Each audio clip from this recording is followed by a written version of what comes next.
Bonjour à toutes et à tous. Nous sommes très heureuses aujourd'hui de vous présenter l'ouvrage Constellation subjective pour une histoire féministe de l'art. Cet ouvrage est le fruit d'un travail collectif de plusieurs années. Les recherches et les réflexions qui l'ont nourri s'arriment à la volonté de proposer une histoire renouvelée de l'art. Celle-ci rayonne avec les féminismes tels qu'ils ont été pensés et vécus depuis plus de 50 ans, mais aussi avec les formations artistiques, les associations militantes, les actions sociales et les engagements politiques qui se sont constitués dans des perspectives et des contextes différents sur tous les continents.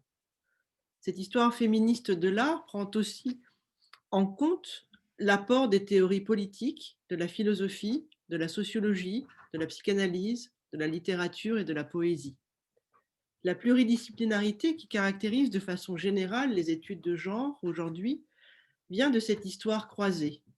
La pensée marxiste radicale, l'activisme LGBTQI+, les combats entre le racisme et les discriminations, l'écologie et l'environnement, la sexualité, les inégalités économiques, la violence ont nourri les débats conjointement aux volontés artistiques de se saisir de cet espace du politique pour l'adosser à des productions esthétiques.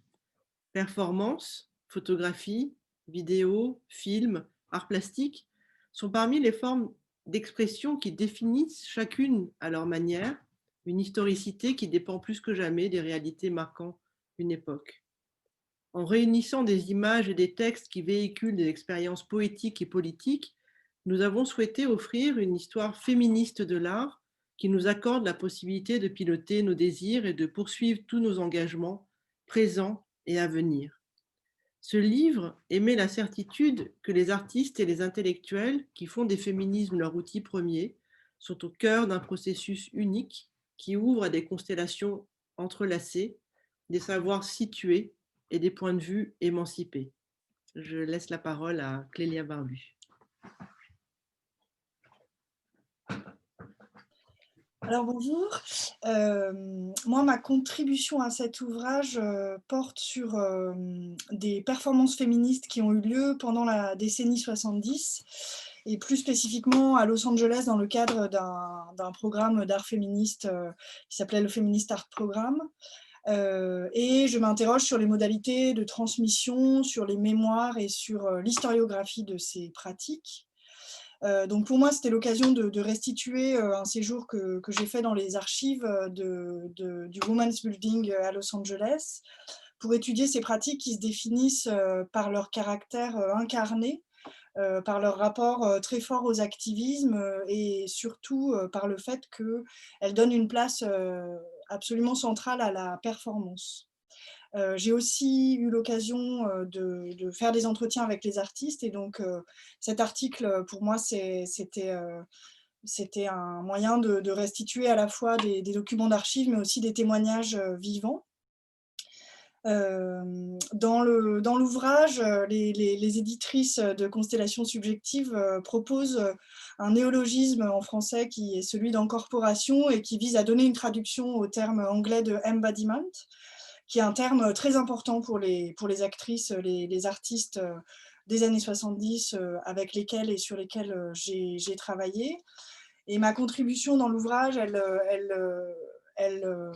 fait partie de la partie qui porte sur les récits et les engagements. Et donc dans cette partie, il s'agit d'interroger les formes de narration possibles au sujet de cette histoire des féminismes. Et c'est vrai que c'est une question qui m'interroge, enfin c'est quelque chose que j'interroge aussi dans ma contribution, la façon dont on peut écrire l'histoire de ces engagements et de ces incorporations. Comment traduire par l'écriture et par l'écriture de l'histoire de l'art ces formes affectives et incarnées qui caractérisent la décennie 70, donc de la deuxième vague des féminismes. Et je termine en donnant la parole donc, aux éditrices de cet ouvrage, Marie-Laure, Émilie, Johanna et Elvan. Je les cite dans l'introduction, en page 13, elles écrivent: pour embrasser ces notions mouvantes, nous nous appuyons sur notre discipline, l'histoire de l'art, en l'utilisant aussi bien pour piloter nos désirs que pour servir de filet à nos engagements. Donc je termine sur cette idée qu'on trouve dans cette citation que l'histoire de l'art pourrait être utilisée pour aiguiller des désirs et que interroger les féminismes consiste aussi à créer des outils qui seraient des filets pour se jeter un peu dans les vagues des féminismes. Donc je m'arrête là-dessus et je donne la parole à Johanna Renard. Merci Clélia. Donc je prends la balle au bon sur la question des incorporations, en insistant sur le fait que ce livre, Constellation, met en lumière une histoire de l'art irriguée par la multiplicité des identités et des points de vue féministes. Donc c'est un recueil dans lequel s'expriment des subjectivités minorisées, féministes, queer, décoloniales. C'est des identités plurielles, des pratiques en résistance qui renouvellent l'art contemporain, réinventent les représentations, les configurations du désir et les outils politiques. C'est des identités qui sont hybrides, complexes, mouvantes, qui atomisent les catégories essentialistes et les normes binaires, qu'elles soient liées au genre, à la race ou aux sexualités. Nous sommes nourris beaucoup du travail des écrivaines chicanas Gloria Anzaldúa et Cherríe Moraga, qui ont guidé notre réflexion sur l'identité. Et dans leur introduction du recueil This Bridge Called My Back, elles proposent de construire, je cite, une théorie dans la chair, ou une théorie dans laquelle les réalités physiques de nos vies, notre couleur de peau, la terre ou le béton sur lequel nous avons grandi, nos désirs sexuels, sont amalgamés pour créer une politique née de la nécessité. Donc, dans cette lignée, notre ouvrage s'intéresse aux manières corporelles, aux manières incorporées de créer, de penser, de lutter. La performance et plus généralement les pratiques artistiques corporelles ont une place très importante dans ce livre, nous l'avons vu précédemment avec Lélia. Donc, il s'agisse d'approches théoriques, mais aussi de collaborations artistiques. Et je pense par exemple à la conférence performance de l'artiste-chercheuse Anne Cressel. Plus largement, notre recueil montre que le corps à corps avec la théorie, le manifeste corporel, l'incorporation du savoir, traverse les formes artistiques féministes, queer et décoloniales, même celles qui n'utilisent pas directement le corps. Donc Constellation, c'est une histoire de l'art élaborée à partir d'œuvres et de pensées de chair et de sang, en résistance contre les dynamiques de pouvoir. Et je donne la parole à Anne Cressel. Merci beaucoup, Johanna. Pour la partie incorporation savoir, j'aimerais faire écouter une voix.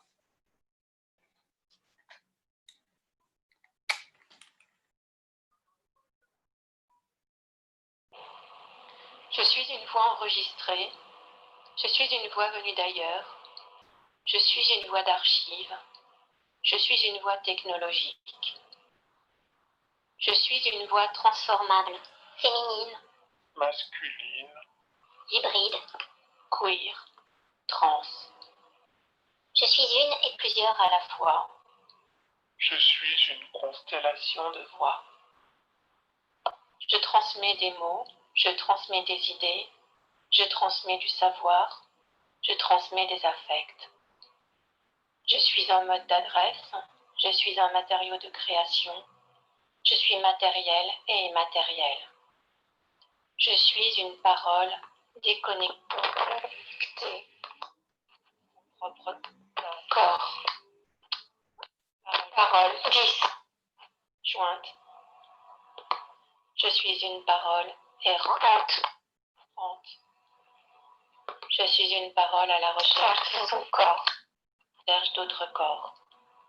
Je suis une parole à incorporer. Je suis de l'oralité artificielle, de l'oralité altérée, de l'oralité différée. Je suis une trace du corps. Je suis le symptôme d'une parole bloquée. Je suis l'écho d'une féminité réduite au silence. Je suis une voix qui a dû traverser son corps pour vivre.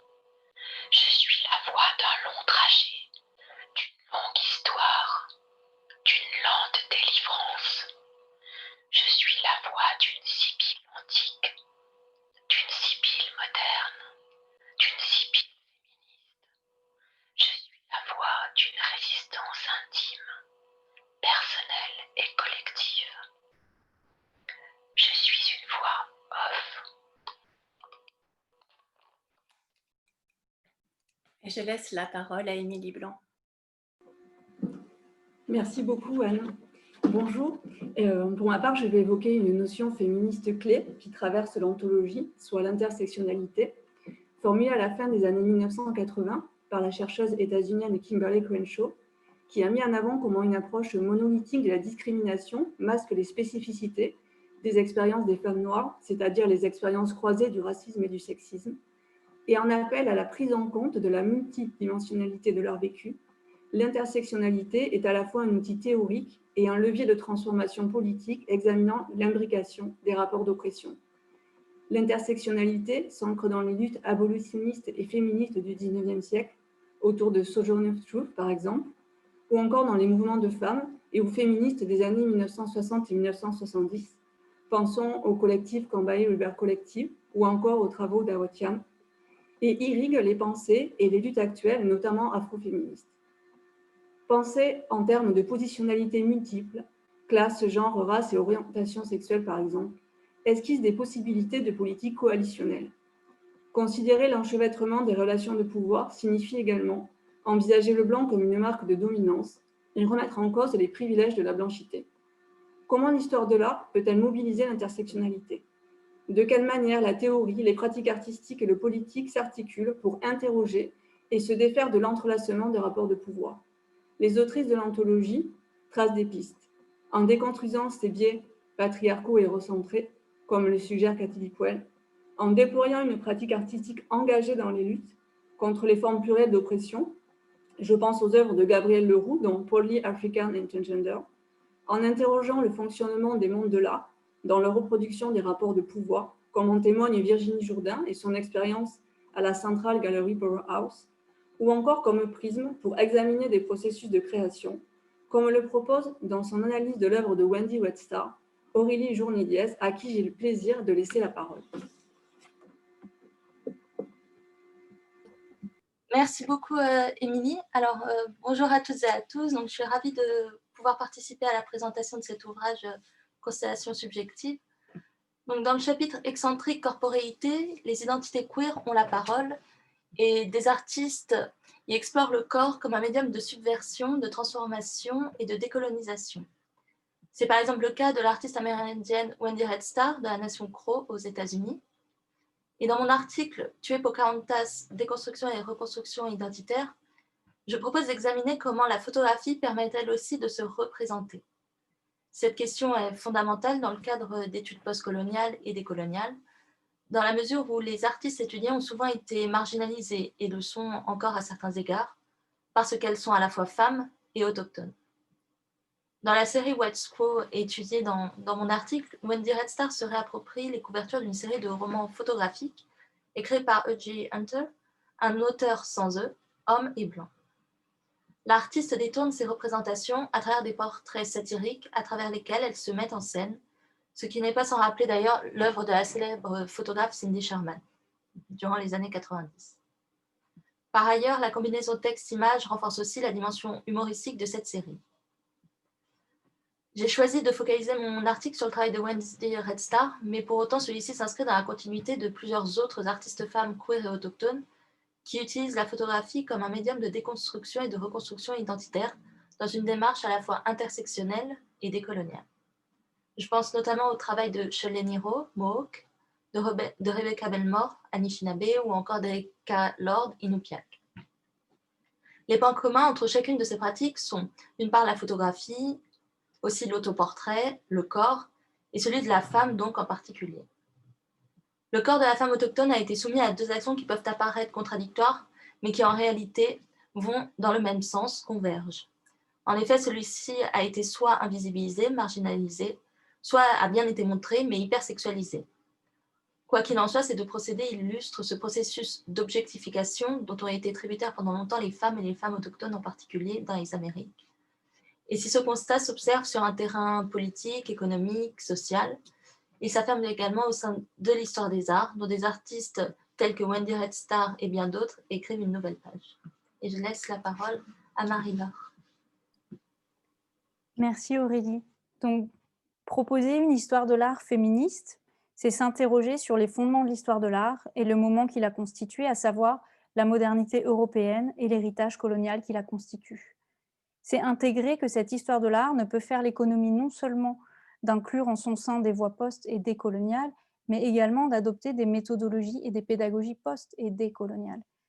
L'enjeu est de réfléchir à partir de et avec des espaces et des corps raciaux, ethniques, sexuels, subalternisés, comme le souligne le sociologue portoricain Ramón Grossfogel, l'un des intellectuels qui a porté le tournant décolonial dans le contexte académique au début des années 2000. Afin d'éclairer la persistance de la colonialité globale du pouvoir et pour souligner le caractère actif des subjectivités qui s'y opposent, nous avons ainsi souhaité inscrire la multiplicité des stratégies dites décoloniales incarnées par les pratiques féministes, bien souvent transnationales, et qui prennent la forme d'essais textuels, visuels, sonores et ou de performances.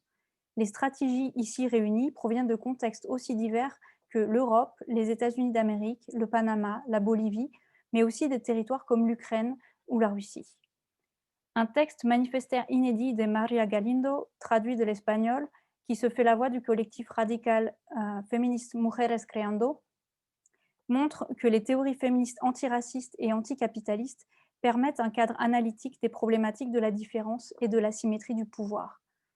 Dalida Maria Benfield enclenche quant à elle le processus de guérison induit par les pratiques décoloniales qui tentent de réparer les blessures coloniales en plongeant dans les archives intimes et leurs inscriptions dans nos corps.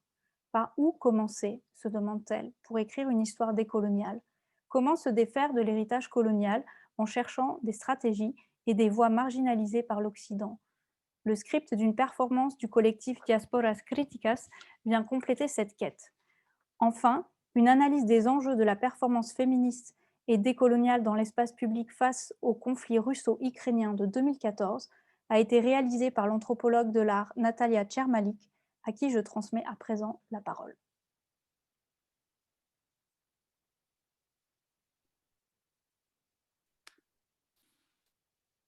Merci Marie-Laure. Alors ma contribution à cet ouvrage était pour moi l'occasion de réfléchir au rapport entre l'idéologie, la politique, l'art et la performance féministe dans le contexte post-soviétique.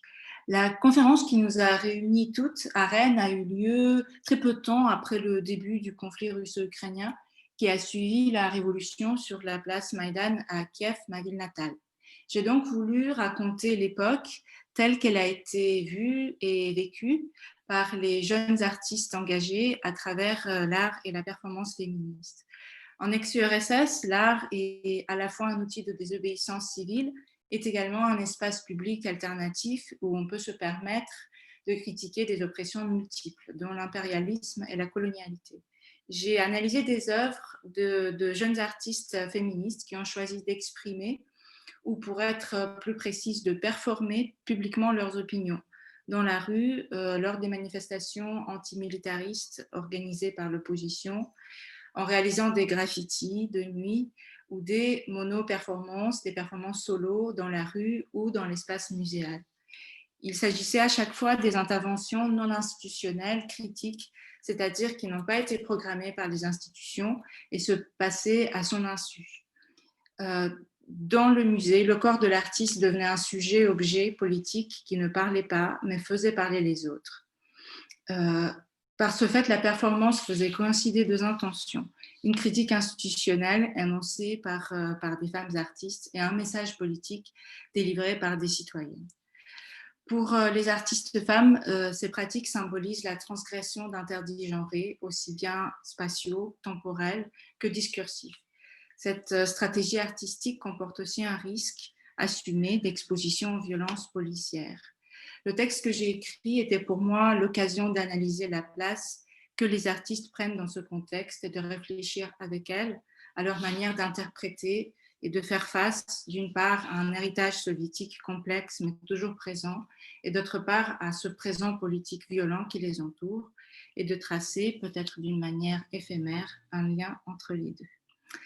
Je passe la parole à Johanna.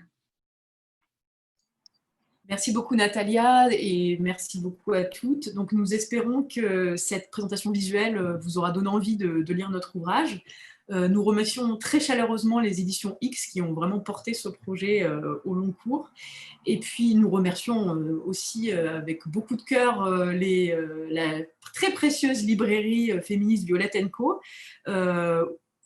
Peut-être dans laquelle nous espérons vous rencontrer en vrai, peut-être bientôt, pour pouvoir échanger autour des questions soulevées par cet ouvrage. À très bientôt.